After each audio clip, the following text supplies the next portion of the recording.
Por tu tierra, Perú. Ayuda al terruño que te vio nacer. Costa, sierra y selva, unidos.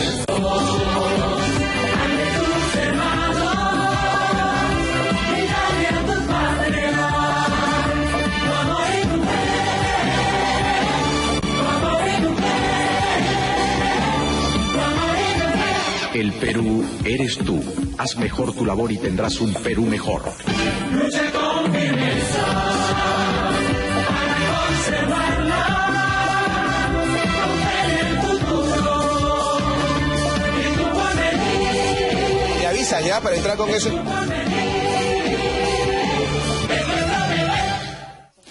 Hola, ¿qué tal amigos? ¿Cómo están? Buenas noches, bienvenidos a Habla el Pueblo. Siempre es un placer estar con ustedes, los temas de análisis y polémica. Vamos a empezar bien informados. Las noticias las tiene Yanina.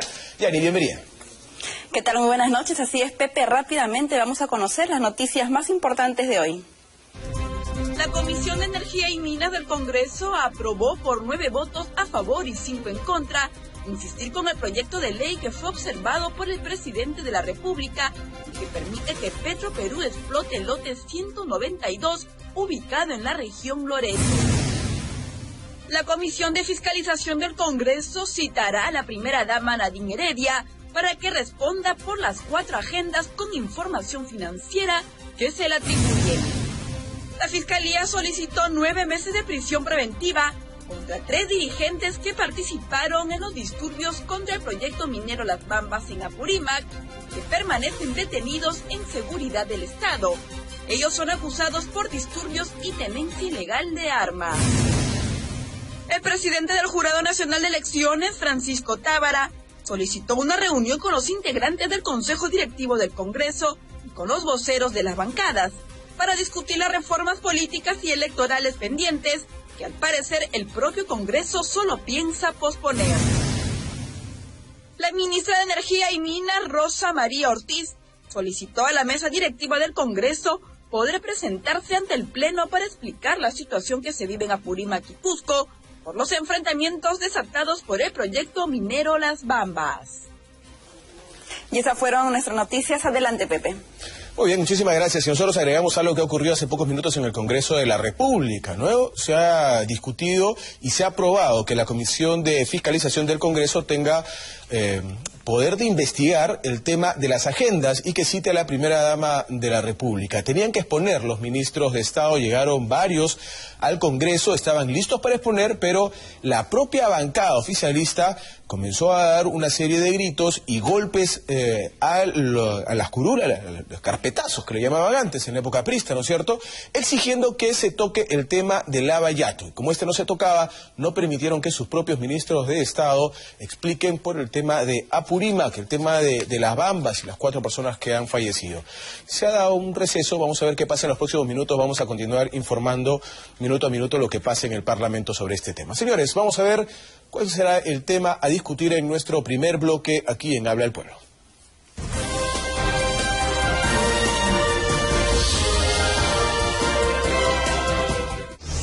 Los pulpos mediáticos y el control del poder, algo que se produce aquí y en muchas partes de Sudamérica. Ayer, por ejemplo, conversábamos un poco cómo el tema del Clarín está pretendiendo controlar con todo el poder que tiene encima el combate electoral en Argentina, apoyando a un candidato de la ultraderecha como es Macri, ¿no es cierto? Está en un apoyo tremendo.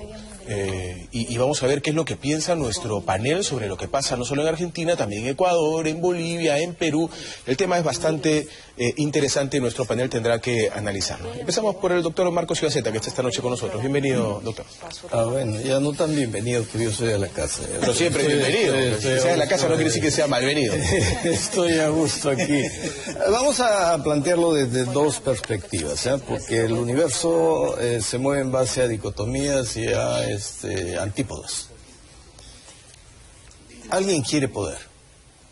Cuando quieres poder tienes que contar con las herramientas de manipulación, y la manipulación no siempre es engañar, sino llenar tu ego, desatar intereses, sintonizar con tentaciones que se llaman, ¿no? ¿Qué te doy? ¿Qué puedes obtener? Pero del otro lado hay el deber de desarrollar una actividad racional, pues para darse cuenta que lo están seduciendo.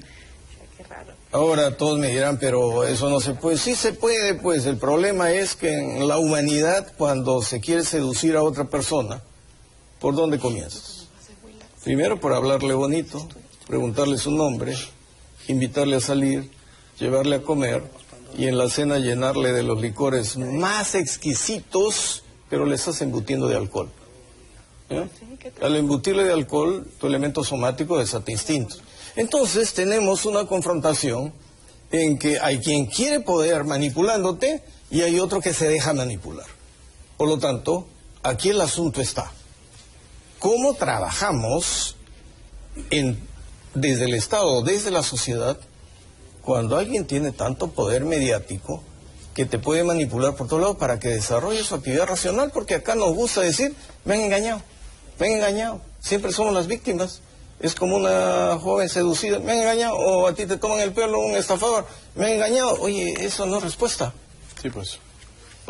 Interesante el punto de vista, vamos a seguir analizando. Mali del Pomar está con nosotros, bienvenida Mali. Gracias, buenas noches, gracias por invitarme nuevamente. Antes de entrar de lleno al tema, quería hacer una pausa chiquitita. Yo no sé qué está pasando en el Congreso con los nacionalistas. En la mañana en la Comisión de Fiscalización no había un solo congresista nacionalista cuando se ha aprobado citar a Nadine. No había nadie que la defienda y luego en el pleno pegan de gritos y se desgañitan. No sé qué está pasando, no entiendo su nueva estrategia, creo que no la tienen. Y ahora sí, entrando al tema de los pulpos mediáticos, o denominados así, yo creo que esto es el equivalente a la ley de antimonopolio. El tener un monopolio no es un delito, pero hacer abuso de poder, de la posición de dominio que te otorga tener un monopolio de cualquier cosa, ahí eso sí es el delito. Acá, si bien es cierto, no existe un monopolio, sí existe la figura de abuso de poder. Sí, y por una posición de dominio en la que se encuentran al haber logrado tener la cantidad de medios que han logrado adquirir. Sin embargo, esto es algo que se da en varios países, como bien lo he mencionado, pero y que no tendría nada de malo si es que no se utilizara para abusar del poder conseguido a través de estos medios de comunicación. Finalmente es un tema que hemos visto mucho, que el presidente se queja, que todo el mundo se queja, pero ¿qué es lo primero que hizo el presidente cuando quería postular? Conseguir radios, conseguir periódicos, conseguir medios, hacer lo mismo. Es decir, al final estás quejándote cuando va en contra tuyo, pero cuando está a tu favor, todo muy bien, todo muy bonito. Así no se juega. Sí, pues eso no es un juego limpio tampoco. Sí es. Electo Ceballos, bienvenido al programa. Gracias, Pepe, por la invitación. Y Mali, lo hemos visto el otro día, en vivo y en directo, la participación de la señorita Marta Mayer Miro Quesada. Todos los medios siempre tienen un candidato. ¿Que hay concentración? Bueno, tenemos una revista, lo vuelvo a decir, como Hildebrand en sus 13, que pone la pauta de la semana. El viernes con par de noticias pone la pauta económica, política, pero la pone. Entonces, sí, pues hay poderes que van a influir y quieren su candidato. Pero para eso está, hoy día, este sistema que nos abre todo un abanico, que si la gente quiere dejarse manipular, lo van a hacer. Lo van a hacer. Y estoy de acuerdo con lo que dice el doctor Marcos Ibaceta. Nos engañaron. Por favor, lean, participen, entérense. Me da la impresión, doctor Ibaceta, que estamos empezando a estas alturas del partido a asumir un hecho de esta naturaleza con cierta resignación, ¿no? Y decir, bueno, así ocurre, pues, ¿no? Eso pasa, pues, y hay un abuso de poder y los medios son más poderosos y el fútbol mediático nos gobierna, pues, así está la cosa. No, el planteamiento no es ese. Lo que estamos tratando de decir, oye, no seas idiota, pues. Reacciona. Reacciona. Disculpa la expresión, pero eso es lo que estoy tratando de decir. Claro. Porque Electo dice, Hildebrand pone la pauta. Es un medio chiquito, pero tiene un poder gigantesco. El otro puede tener una decena de diarios y su poder puede ser menor al de Hildebrand. Entonces, en este juego de poder se dan los invulnerables, porque esos son los medios. pero que nos quieren manipular. Pero entre ellos hay otro juego de poder. El control del poder político para tener el poder económico y después amagar el poder social. Pero como en todo hay ideología, hasta en las leyes hay ideología, tú no puedes negarle el derecho al que dirige un medio o al que expone una idea que tenga una ideología. Por lo tanto, en base a esa ideología te va a ir lanzando su prédica. Y puede tener un discurso y una argumentación tan lógica, tan convincente, que si te agarras con la racionalidad un poco bloqueada y débil, bueno, te va a sorprender y te va a convencer. Con la que es la racionalidad que tiene un número importante entonces, de peruanos, ¿no? Lo que debemos enviar es el mensaje. Si este es el juego de poder, y los políticos para llegar se trepan a lo que sea, como dijo ella, y cuando están arriba ya no pueden, pero también los de acá los respetan porque se convierten en invulnerables, negocian. El político que no sabe negociar es el que pierde, porque entonces le juegan al poder social contra el poder político. Entonces, ¿podría decir que se trata de un tema de negociación? Yo creo que el tema de los medios, de este tipo de medios generalizados, masivos, tienen esta frase tan conocida, ¿no? Un mar de conocimiento de 1 centímetro de profundidad. No hacen ningún trabajo de investigación, que es lo que hace Hildebrand, que es finalmente quien destapa las verdades y por lo que saca noticias. Al final, ¿cómo era en la época de Fujimori y Montesinos? Todos los medios estaban controlados y sin embargo, en medios chiquititos que sí sacaban, que daban al pueblo lo que la gente quería realmente saber, no los tenían engañados, finalmente la gente fue volteando la vista hacia eso y consiguiendo la información que ansiaban. Poco a poco se van dando cuenta de que lo único que están haciendo los otros medios es decirles un poco las historias, con un poquitito de información, pero sin mayor trabajo de investigación. Y cuando tú quieres saber la verdad de algo, ¿qué buscas? Investigación. Entonces, eso yo creo que al final lo que los va a quebrar a ellos es este trabajo tan por encima que hacen. Tan superficial. Claro, y que genera tantas equivocaciones. Al final, yo cada día leo noticias cerradas de temas que yo veo en la realidad, o sea, en el trabajo del Congreso. Ves cosas que luego que están totalmente distorsionadas a la hora que lo lees en el periódico o lo ves en el noticiero de tal o cual grupo, que no le interesa decir la verdad. Una cosita. Sí. Cuando alguien dentro de ese centímetro de investigación quiere investigar más, sale volando. Exacto. Sale volando. Sí, tenemos ejemplos. Hildebrand salió de todos los canales. Leiva ahora. Y Leiva ahora. Así es. Por lo tanto, ¿quiénes se quedan?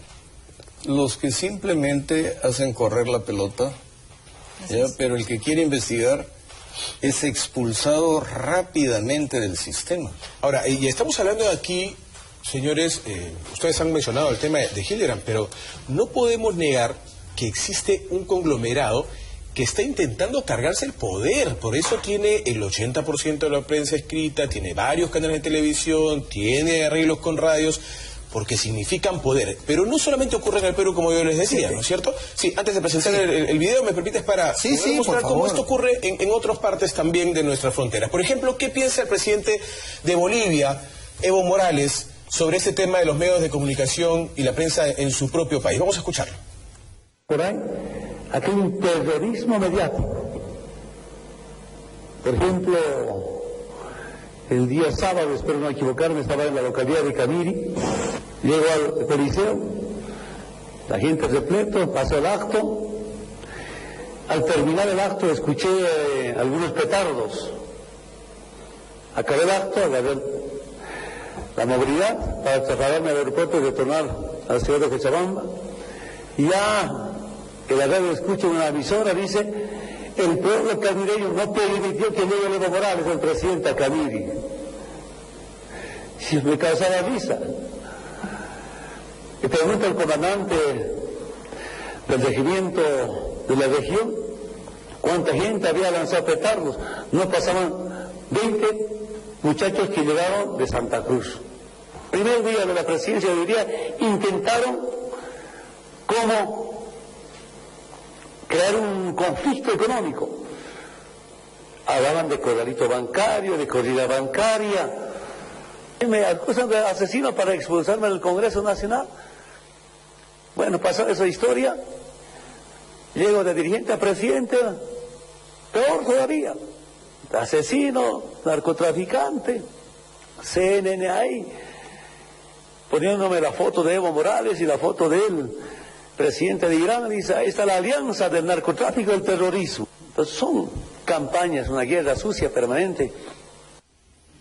Bueno, campaña sucia permanente de la prensa, habla el presidente de Bolivia, y es que pasa en todos lados, está pasando en todos lados, y es lo que preocupa. ¿Me quería decir algo antes de las llamadas, mi estimado Brento? Por supuesto, Pepe. No es que un grupo quiere tomar el poder, ya lo tienen. Hemos visto esta campaña última del señor de la pareja que nos gobierna. ¿Lo apoyaron o no lo apoyaron? Le dijeron, oye, este es el plan, esta es la hoja de ruta, olvídate de tu gran transformación, cholo. Acá con esto entramos y manejamos el país, y lo están manejando. Le hicieron el abrazo, lo apaparon bien, y ahora ¿qué pasa? El país lo tiene paralizado esta pareja. ¿A quién se quejan? Evo Morales decía, me ponen la foto con el presidente de Irán, ¿no es cierto? Y me tratan de hacer parecer como un terrorista y una destrucción mediática. Vamos a ver qué piensa la presidenta de Argentina, Cristina Fernández de Kirchner, sobre este mismo tema. Adelante. Entre las 5 de la mañana y las 7:20 hubo también una cadena nacional. Una cadena nacional de la mentira y la difamación. En la tapa de Clarín habían puesto que nuestro ministro de Economía cobraba una cifra de no sé cuántos cientos de miles de pesos, 400.000 pesos, desde las 5 de la mañana hasta las 7:20, que el doctor Axel Kicillof salió a desmentir esa infamia. Hubo cadena nacional en todas las radios y televisión mintiendo. Eso sí que es una verdadera cadena nacional. ¿Y qué es lo que pretenden? ¿Qué es lo que pretenden? Porque no son ingenuos.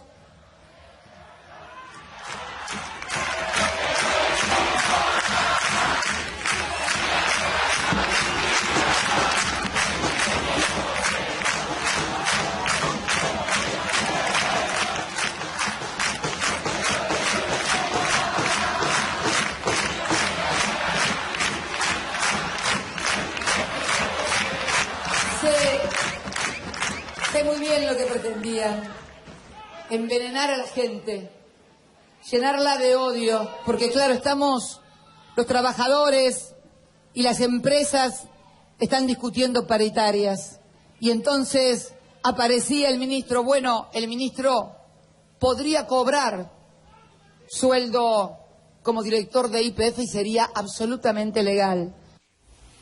Muy bien. Eso también pasa pues en Argentina, ¿no es cierto? Lo dijo primero en Bolivia el presidente Evo Morales, luego en Argentina la presidenta Cristina Fernández de Kirchner.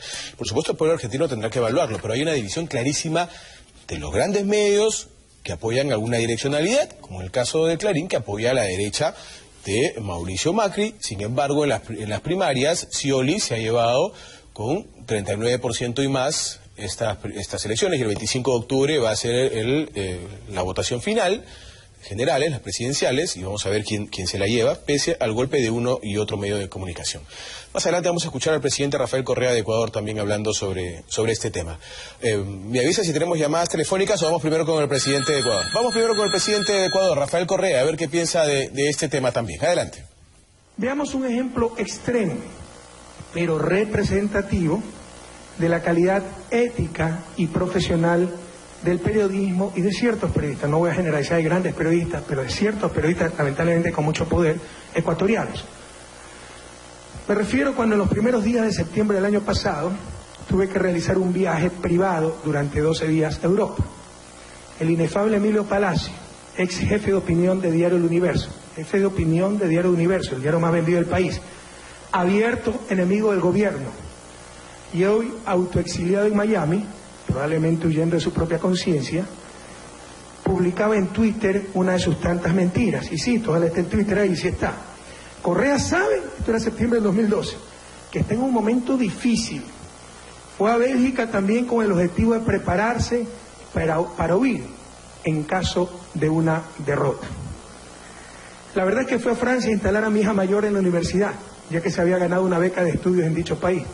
Jamás siquiera pisé Bélgica, país de origen de mi esposa. Y la derrota, entre comillas, a la que se refiere este malqueriente, es con respecto a las elecciones presidenciales y legislativas efectuadas en febrero 17 de 2013, donde obtuvimos una de las mayores victorias electorales de la historia del país. Muy bien, ahí está lo que decía el presidente Rafael Correa también. En diferentes países ocurre esta situación del poder mediático. Vamos con unas llamadas telefónicas y regresamos con nuestro panel. Hola, buenas noches. Hola, buenas noches. Sí, señor, le pido que hable un poquito más fuerte, por favor. Bienvenido. Ya, sí, buenas noches. Estaba viendo justo los videos de los presidentes y me parece muy acertado sus comentarios. Y eso es lo que pasa acá también, pero parece que los ciudadanos peruanos no se dan cuenta de lo que ellos, el poder mediático, están tramando. Lo que ellos quieren prácticamente es dividirnos. Un ejemplo claro de por qué atacan tanto a este gobierno es porque ese gobierno ha insistido muchas veces y le ha reclamado incluso públicamente a esos poderes mediáticos. Sin embargo, es evidente también las acciones, las represalias que ellos han tomado, tomando por ejemplo el caso de las agendas de Nadine Heredia, ¿no? Que sí, se puede investigar todo, sin embargo yo siento que acá es el precio de la señora Nadine, más que de la señora, de la vicepresidenta, de la primera dama, es el precio de un ciudadano que lucha contra la corrupción. Muchas gracias, gracias por su llamada. Hola, buenas noches. ¿Aló? Aló, muy sí, buenas señor. noches. Bienvenido, lo escuchamos, adelante. Sí, señor, lo escuchamos. Mire, lo que le puedo decir con respecto al título que han puesto ustedes es de que ¿qué hubiera pasado si el Correo, un diario que lo compró el grupo El Comercio, lo compraba La República? Es un diario que miente constantemente. Entonces esto es relativo para mí. Cuando hablan de los pulpos mediáticos y el control del poder, el poder lo tiene quien dice la verdad, el poder lo tiene la prensa que investiga y descubre algo, como Panorama, como el Canal 5 que lo está haciendo en estos momentos. Fíjense ustedes, los presidentes que han puesto ustedes como ejemplo son de izquierda, que se han apoderado del poder, que no quieren irse, tienen más de una década ya. Entonces de lo que se trata realmente es de evaluar si la prensa tiene poder, que sea para que la democracia se respete cada 5 años y se vaya quien tenga que irse. De eso se trata. Gracias. Gracias a usted. En realidad no se trata del nombre, no se trata de si es el Comercio, si es la República quien ocupa el poder del pulpo mediático. Se trata de hechos que hay que ser realistas y analizarlos porque están ocurriendo en nuestro país. Mal. Yo escuchaba a la presidenta Cristina Kirchner, que no es santo de mi devoción, pero contaba lo que contó o Correa, y yo tengo una anécdota, por decirlo de alguna manera, de cuando yo era chica. Mi papá estaba en política y tenía un problema muy grave, poco conocido, y mi mamá en esa coyuntura falleció de un aneurisma cerebral. Al día siguiente salió en la portada de un periódico, yo tenía 10 años, que mi papá había tirado en la portada, no adentro, no en la página, no, en la portada, que mi papá había tirado a mi mamá de las escaleras, del segundo piso al primer piso, y de eso se había muerto mi mamá. Mi casa era de un solo piso. ¿Cómo les explico? Mi casa era de un solo piso. Habían 2 niños que habían quedado sin madre y no tuvieron ningún problema en poner esa portada. Con esto yo quiero decir que no es una historia nueva, yo ya he pasado algunos años, no muchos, de esto, pero esto no es una historia nueva. Cuando te quieren atacar los medios y tú estás en política, agárrate. Y luego no hay forma de que se retracten, y si se retractan es en la página 20, de un tamañito que da vergüenza, que nadie se va a enterar, etcétera. Y además, como no tiene la misma repercusión. El problema, yo creo, no está tanto en que tengan el poder, en que sean un monopolio. El problema está en que no hacen trabajo de investigación. El problema está en que todos son capaces de equivocarse, pero no son capaces de retractarse. El problema está en el abuso del poder que cometen. Yo creo que hayan 20 medios y que todos sean de un mismo grupo, bueno, qué bien, les va regio, pueden comprar un montón de periódicos, un montón de radios, bestial. Pero si las van a usar para abusar de su poder de dominio, entonces ahí está el delito. Ahí está el poder. Así electo.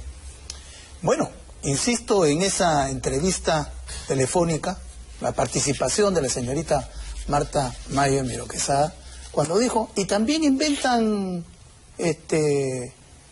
delitos cuando no existió. Habla sobre Astalón Vázquez, las firmas falsas, que lo metieron preso y después salió libre. Y sin embargo ahora va a ir con PPK. Entonces, y le pagan a los invitados para que participen y les entrevisten. Eso, por más que lo diga el Canal 4 que no era verdad, lo ha dicho una señorita del equipo del comercio y accionista. Entonces, ¿de qué nos quejamos? El señor que ha llamado hace poco dice, bueno, que se investigue. Yo prefiero una prensa libre, por más mediática que tenga, que lo que existió en la época de Velasco, o no nos acordamos de esa dictadura. Sí, me voy. Por favor. La prensa libre es importante para una posible democracia. Doctor Ibácet. Bueno, voy a seguir, a ver, con mis especulaciones.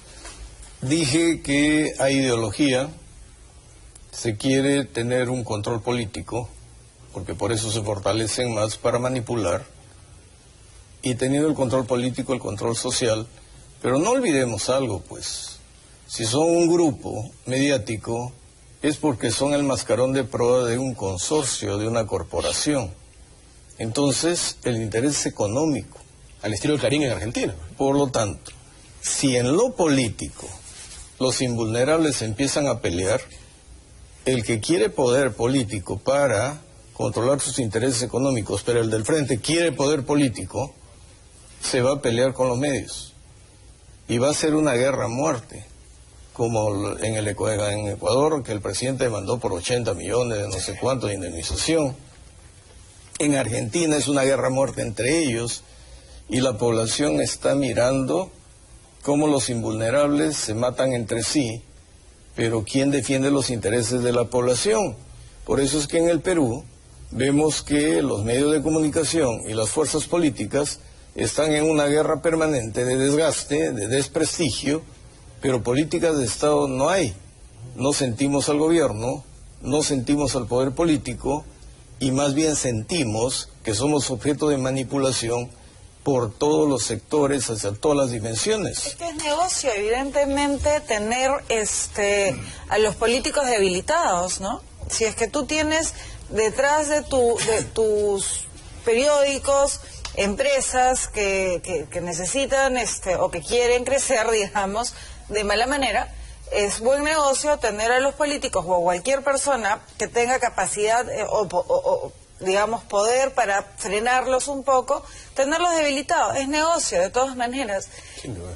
Pero, insistiendo, y voy a lo que dice Marco, y lo que dijo el televidente que llamó, ¿qué es lo que queremos en el Perú? ¿El modelo de socialismo del siglo XXI? Que llegan al poder, cambian la Constitución y se entornillan. ¿Eso es lo que queremos? No, por favor, ya lo hemos vivido con Velasco. Muy bien, vamos a presentarles un informe que ha preparado Juan José del Castillo sobre este tema, que me parece interesante escuchar a quien declara en este informe sobre el tema. Vamos con esto y venimos con la segunda parte del programa. No le creo absolutamente nada, ¿no? Y bueno, está ocultando algo. Tergiversan mucho.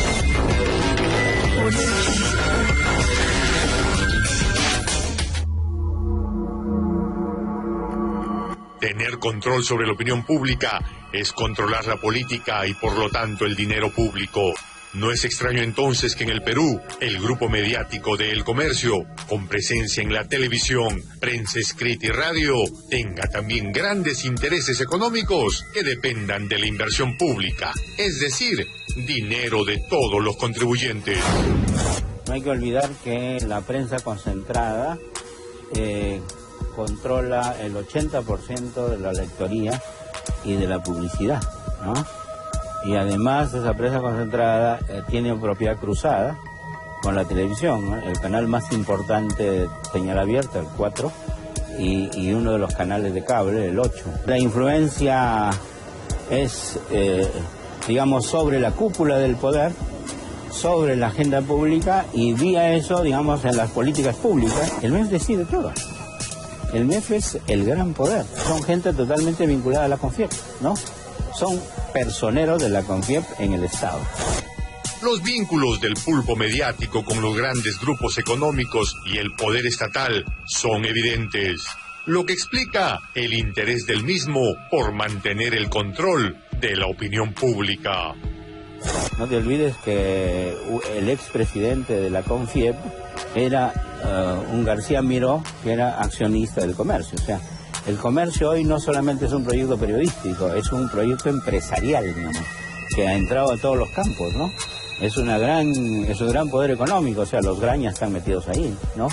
Y eso, digamos, es una gran empresa, constructora, en fin, aliada de Odebrecht y de toda una serie de compañías importantes del extranjero. Esta forma de controlar el poder se estaría fortaleciendo en toda América Latina. Sin embargo, en el Perú, el problema sería realmente dramático. Mucho más poderoso en toda América Latina, o sea, ¿no? Efectivamente, en diversos países hay concentración de medios, ¿no? Y el poder es inmenso, digamos, hay mucho poder cruzado, ¿no? Mucha propiedad cruzada. Y entonces el poder es enorme en muchos países de América Latina, pero en el Perú yo sospecho que es el mayor, ¿no? El poder fáctico no deja de ejercer control que tiene sobre la política nacional y Palacio de Gobierno. Entonces yo creo lo que hay es una ofensiva, digamos, política, mediática, sobre el gobierno, para quitar todo tipo de control y para aprovechar entonces al máximo, digamos, la debilidad del gobierno y la crisis, y arrasar con todo, digamos, ¿no? Muy bien, ahí estaba la opinión de Sinesio López en el informe de Juan José del Castillo. Señores, vamos a un corte, regresamos con la segunda parte del programa. Vamos a hablar de economía y el rumbo que debería agarrar el Perú. Corte y regresamos.